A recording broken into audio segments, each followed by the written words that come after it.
We have our new water pump mounted in place, but what's wrong? I'll tell you what's wrong. This disc right here, the pulley mount, is pressed on too far. So what happens is, when you put the pulley on, it rubs against the water pump.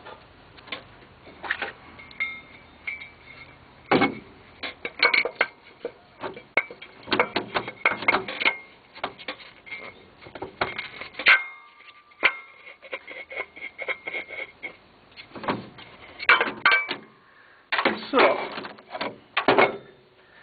instead of taking everything apart, the power steering pump, oops, it's over there, alternator, scraping the seals again, redoing everything, they sell a shim kit.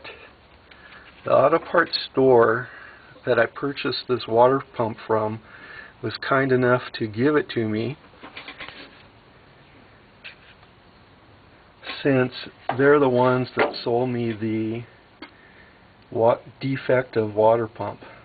When I say defective, the only thing wrong with this water pump is the pulley mount is pressed on too far. I hope this helps. Have a good day.